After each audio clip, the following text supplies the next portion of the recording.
د افغانستان ښځې طالبانو ډېرې د حیا ښځې دي، خصوصا د اطرافو ښځې، هغې کې حیا دومره ډېره ده نه یې پرېږدي.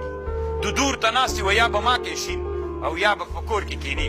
هغه وایي چې دا شین څه کومه ته بل ته دی نه پرېږدي. خو دا دي ما اوس طالبانو تاسې نه یو پوښتنه کوم د الله دپاره درنه پوښتنه کوم.